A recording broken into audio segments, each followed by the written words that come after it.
जय श्री राम। आज हम बिहार के राजनीतिक रण क्षेत्र में खड़े हैं। यह चुनाव मात्र सीटों का गणित नहीं है। यह चुनाव युवाओं के भविष्य, कानून व्यवस्था की पुकार और भारत की वैश्विक प्रतिष्ठा को सुनिश्चित करने का एक निर्णायक चुनाव है। हम सत्य को जानने और देश के सामने रखने के लिए आज बात करेंगे। इस संगठन में राष्ट्रीय जनतांत्रिक गठबंधन इस चुनाव में एनडीए सबसे पहले आता है। इस गठबंधन की सबसे बड़ी ताकत राष्ट्रीय नेतृत्व मोदी जी पर जनता का अटूट विश्वास है। बिहार की जनता भली भांति जानती है कि दिल्ली और पटना का तालमेल ही राज्यों को तेज विकास और अन्य सुविधाएं दे सकता है। भारतीय जनता पार्टी आज अपने संगठन के बल पर बिहार में सबसे बड़ी ताकत बन के उभर रही है। वहीं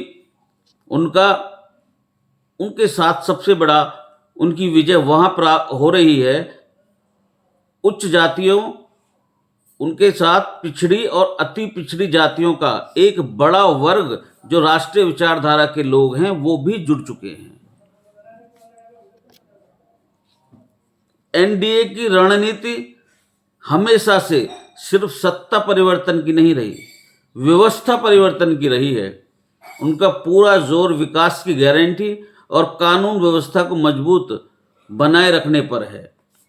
और नीतीश कुमार जी का अनुभव भले ही थका हुआ लगे, लेकिन यह स्थिरता का एक स्पष्ट संकेत देता है, जिसे राष्ट्रीय नेतृत्व की शक्ति बल प्रदान कर रही है।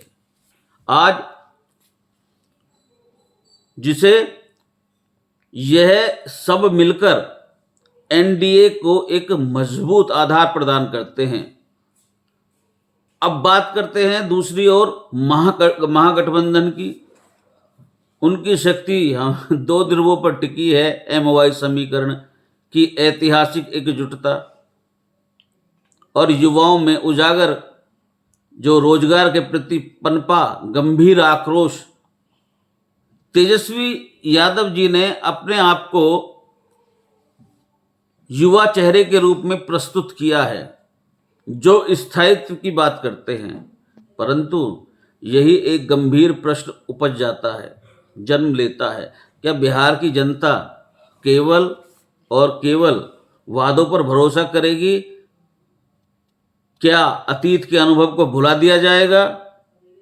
युवा आक्रोश तो है, लेकिन उस आक्रोश को सबसे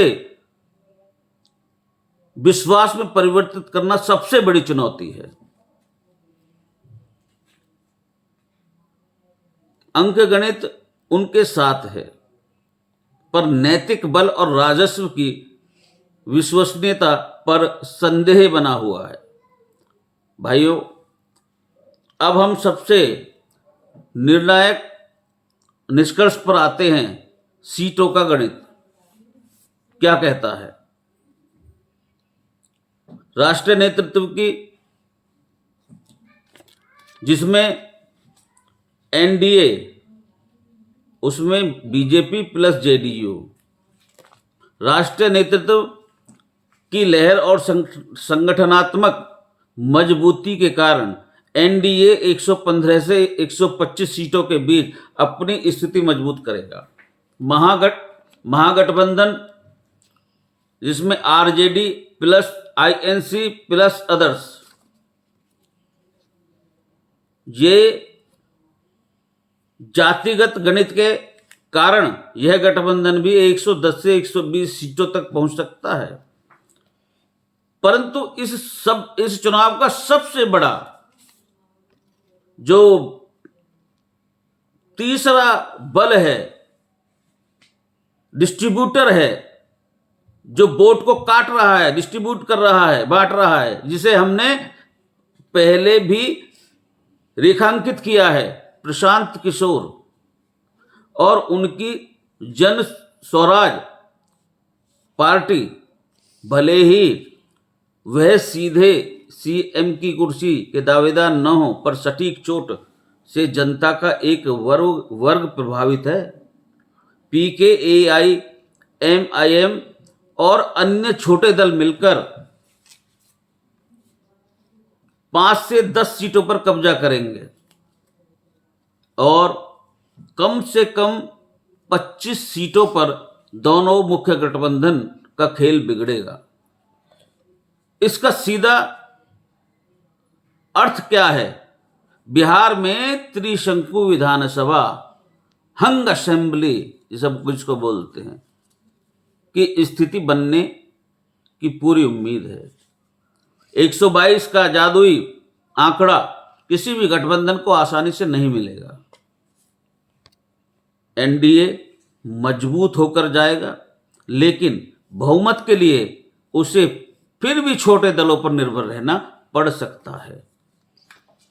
यह समय मतभेद का नहीं है, यह समय मनोयोग का है। एक जागरूक सामाजिक नागरिक के तौर पर मैं आप सभी से कहना चाहता हूं, हमें केवल चुनावी अंकगणित नहीं देखना, हमें यह देखना है कि हमारा देश कौन सा नेतृत्व राष्ट्र की चेतना को मजबूती प्रदान कर सकता है। हमें अपने संस्कारों की रक्षा और बच्चों के भविष्य को प्राथमिकता देनी है। इस गंभीर विश्लेषण की प्रत्येक इसको ज्यादा से ज्यादा शेयर कीजिए, प्रत्येक नागरिक तक पहुंचाइए। भाइयों, मैं इसी प्रकार मैंने बहुत ही इस पर मंथन करने के बाद में यह विश्लेषण आप सभी के समक्ष प्रस्तुत किया है। और इससे आगे क्या बदलता है, क्योंकि चुनाव तो प्रतिक्षण बदलता है, प्रतिदिन बदलता है, नहीं प्रतिक्षण बदलता है, वो मैं उसी हिसाब से फॉलो कर रहा हूं और आपके समक्ष आता रहूंगा। जय श्री राम।